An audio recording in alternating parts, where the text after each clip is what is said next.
Bonjour.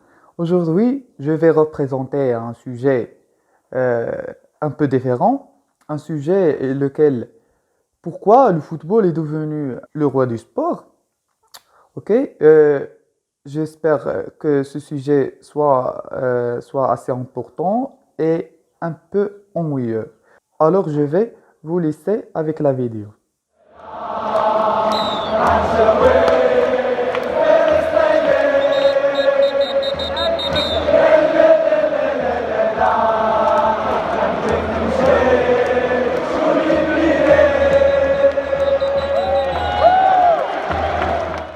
Pourquoi le football, ce sport finalement assez étrange, est-il devenu de loin le plus populaire des sports?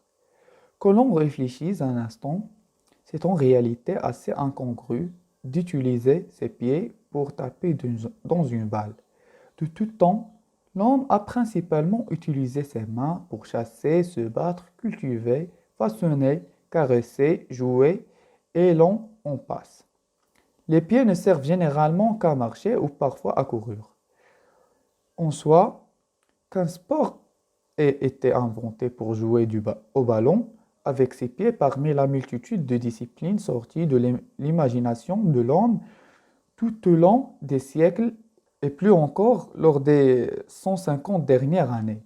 C'est dans l'ordre des choses, mais que ce sport soit devenu le plus populaire de tous les sports de la planète, pratiqué par plusieurs milliards d'individus et suivi par encore plus lors des grandes compétitions, semble au premier abord assez incompréhensible.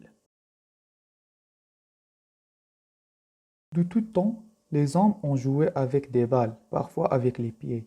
Cette activité est notamment attestée chez les Grecs et plus tard les Romains, ou encore les Aztèques. Même s'il ne s'agit que d'une activité physique, consiste à manier ou se passer le ballon sans compétition, au Moyen Âge, la soule et le calcio florentin constituent des ancêtres du football et du rugby, particulièrement violents, en particulier pour la variante italienne.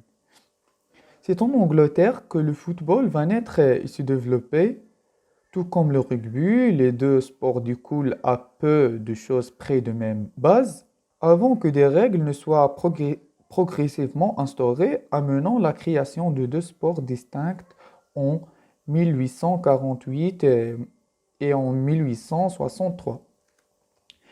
Il faut dire que les premiers matchs de foot se disputaient selon des règles pour le moins floues. Surface du terrain, nombre de joueurs par équipe, remise en jeu, possibilité ou non de prendre la balle à la main. Jusqu'en 1863, chaque équipe avait ses propres règles avant de disputer un match. De longues palabres étaient souvent nécessaires et chaque mi-temps parfois disputé selon des règles différentes. À partir de 1863, la création toujours en Grande-Bretagne de la Football Association va donner le coup de sifflet d'un formidable essor pour le football. Même si les règles actuelles n'ont été instaurées que progressivement, le gardien pouvant par exemple se saisir du ballon avec les mains dans l'intégralité de sa moitié du terrain jusqu'à la fin du 19e siècle. Des lois du jeu qui a quelques petits aménagements près vont rester inchangés par la suite, facilitant la compréhension des pratiques et spectateurs. Et pour conclure ce volet historique, un petit mot sur l'aspect tactique de ce sport. Pendant quelques décennies, le jeu de passe était inexistant. Lorsqu'un joueur récupérait le ballon, il tentait d'aller marquer seul en dribblant ses adversaires. Le dribbling. Les équipes avaient d'ailleurs des compositions assez originales avec par exemple un arrière, deux milieux et sept attaquants. Il fallut que les Écossais inventent le jeu de passe, mettant de sévères corrections aux frères ennemis anglais pour que se développe un jeu collectif.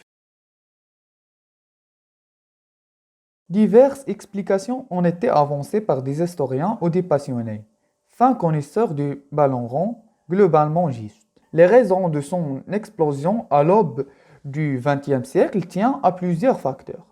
En premier lieu, l'immense influence de l'Angleterre sur le monde à cette époque, qui va exporter ses sports et notamment le football. Le voisin français, contaminé lui aussi, va faire de même dans ses zones d'influence. Le caractère universel de sa pratique. On peut jouer au foot quel que soit son âge ou presque, son gabarit, sa technique. Ces règles sont d'une simplicité enfantine, surtout lorsqu'il s'agit d'une partie amicale, sans hors-jeu, pas besoin d'équipement spécifique. Un ballon en mousse, en chiffon ou mieux en cuir. Un terrain à peu près plat, deux cages ou quatre sacs de sport et nombre de joueurs.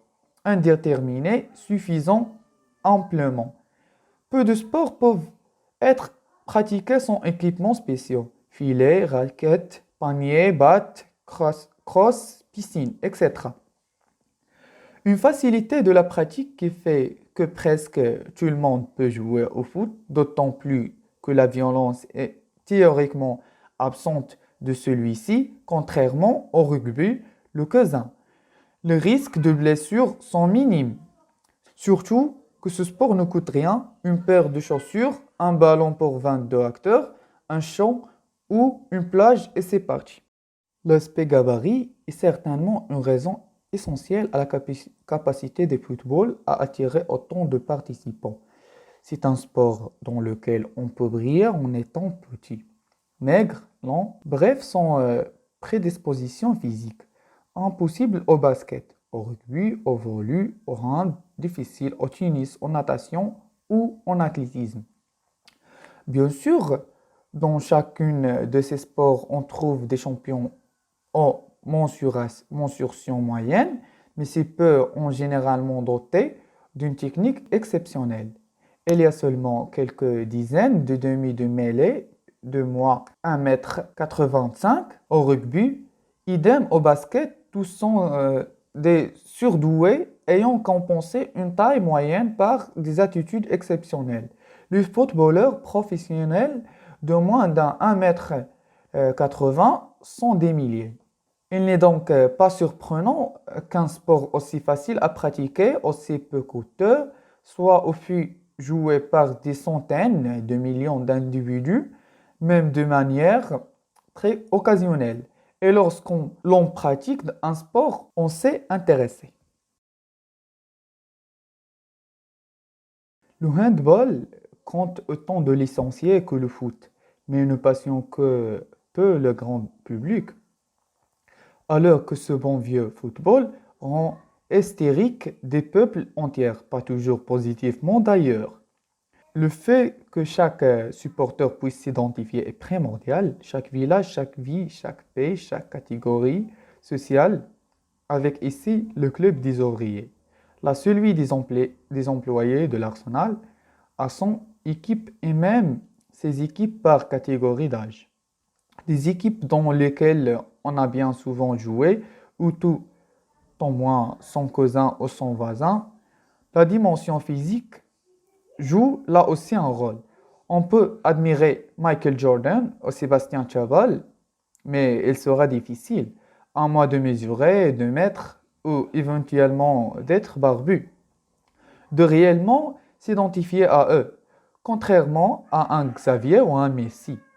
Et c'est d'un cœur et le privilège de quelques élus, chaque footballeur a une fois dans sa vie réussi un petit pont, fuse involontairement. L'absence de temps mort, hormis la mi-temps, rend le football attractif et spectaculaire. Pas de pause, pas de réorganisation tactique nécessite de longues décisions. Pas de longues séquences imposées comme les attaques-défense dans le basket, le hand ou le water-polo. Si ce n'est peut être lorsque le grand Barça monopolise le ballon. À chaque instant, une équipe peut récupérer le cuir et la configuration du match changer. Il s'agit sans nul doute de la spécificité d'un sport se joue au pied et non avec les mains. Tout est plus difficile, plus imprécis, en particulier conserver la balle ou la passer avec une précision absolue. Les gestes réussis sont ainsi plus spectaculaires et donc télégéniques. Les interceptions plus fréquentes rendent les parties plus incertaines et donc là encore plus passionnantes et télégéniques. Une dimension tactique spécifique. La composition tactique d'une équipe de rugby est toujours la même. 8 avant et 7 arrière. Au foot, ce n'est pas le cas. Le seul élément constant est la présence d'un gardien. Ensuite, c'est le domaine de l'entraîneur ou du sélectionneur.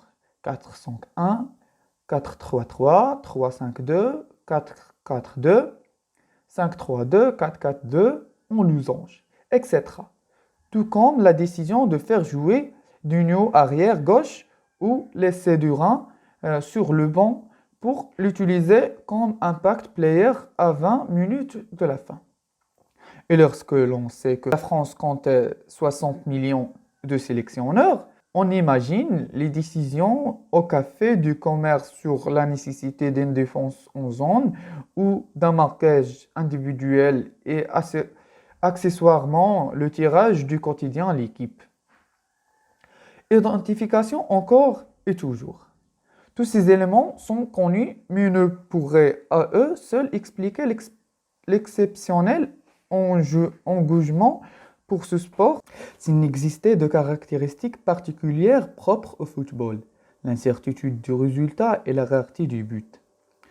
Rares sont les disciplines où les chances de voir le favori l'emporter ne sont pas absolues.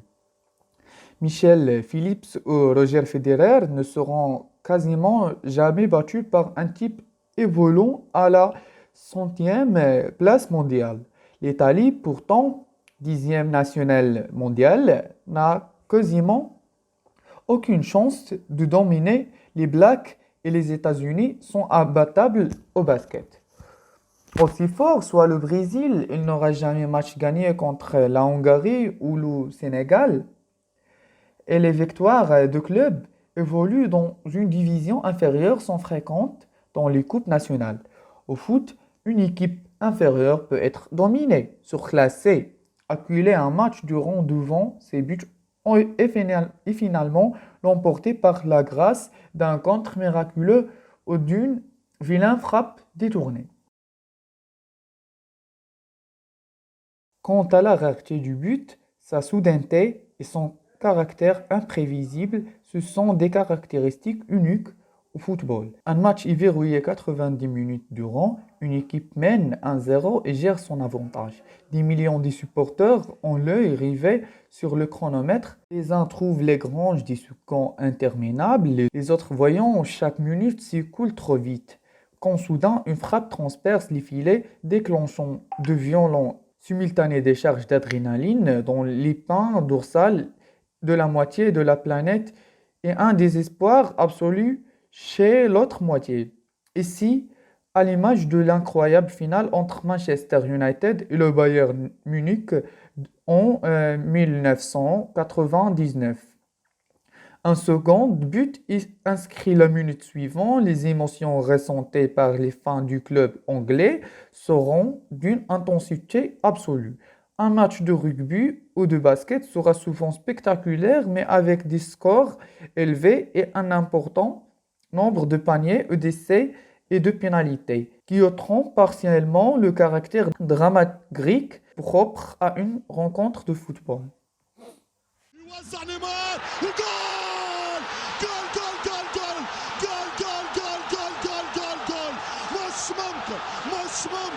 مش ممكن البارسا يقلب الطاولة.